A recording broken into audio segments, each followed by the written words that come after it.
Okay, guys, here we go. The last section before the end of the novella. This is section 8.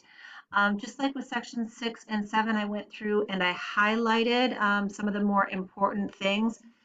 Ali goes through a lot of emotions during this chapter, and she also has the loss of his father in this chapter. So in the beginning, I want you guys to understand, I tightened my grip on my father's hand, the old familiar fear not to lose him. Remember when they were coming off the cattle car the first time when they were entering Auschwitz, he wanted to hold on to his father. He wanted to make sure that he didn't lose his father. Also, when we saw earlier in the novel, when he is talking to Rabbi Eliezer, his son abandoned him, and Ellie wanted to make sure that he never abandoned his father. Later on, we learn that there are points in time where he feels very ashamed because he does abandon his father.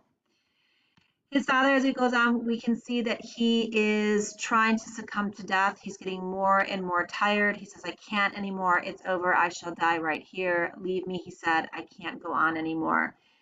Ellie begins to beg his father to not give up. He says that if he stays there, he will definitely be dead. This is important. He had become childlike, weak, frightened, and vulnerable. This once very well respected, strong, sturdy man is now trembling like a child. It is now Ellie, who is so young, having to take on the role of a caregiver and the role of a father to his own father. He begins to argue with him, saying, look at all of these men, look at these, they lay down. He says, I see my son, I do see them. Let them sleep. They haven't closed an eye for so long, they're exhausted.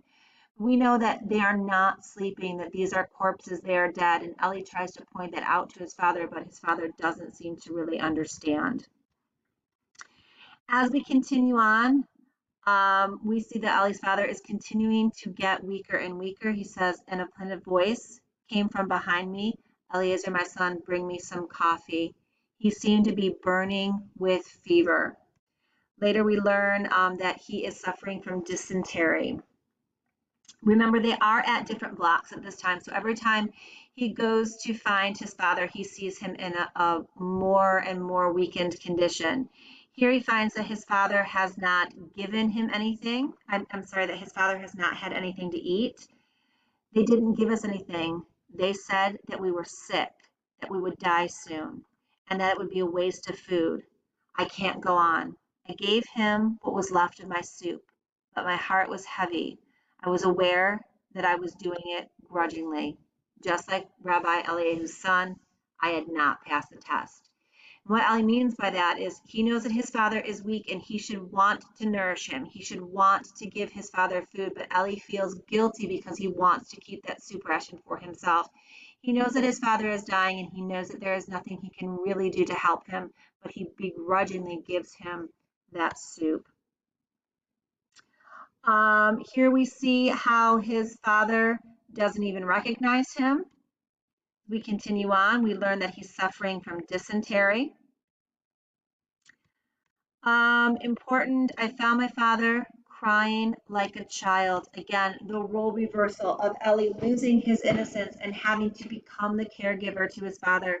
He said, my son, they're beating me. They're beating his father because his father is no longer able to care for himself. He says they laughed, then they got angry. They could not stand my father any longer. They said because he's no longer able to drag himself outside to relieve himself, which means that because he's so ill, he is going to the bathroom right there. He's soiling himself right in his bunk.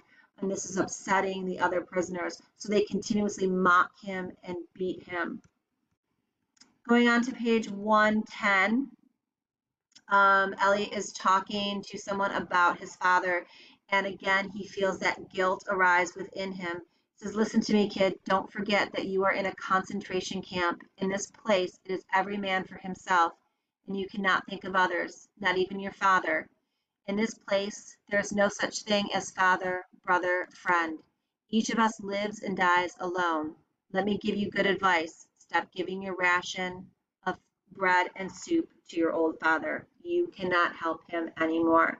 So what this man is trying to do is have Ellie realize that he needs to focus on saving himself. His father is, for the most part, already gone, and Ellie has tried to not abandon his father, but he knows that he needs to look after himself. Okay, he was right, I thought deep down, not daring to admit it. Too late to save your old father. You could have 2 rations of bread, 2 rations of soup. It was only a fraction of a second, but it left me feeling guilty. All right, as we continue on, we see here, this is where Ellie's father passes away. Then I had to go to sleep. I climbed back into my bunk above my father, who was still alive. The date was January 28th, 1945. I woke up at dawn on January 29th. On my father's cot, there lay another sick person. They must have taken him away before daybreak and taken him to the crematorium. Perhaps he was still breathing. No prayers were said over his tomb, no candle lit in his memory. His last word had been my name. He had called out to me, and I had not answered him. All right, so again, we see the guilt that Ellie feels. He abandoned his father. The last thing that he spoke was calling out for Ellie, and Ellie could not comfort him. But I want you to really take note of what he said right now. I might have found something like free at last. Free of what? Free of the burden of trying to have to take care of his father.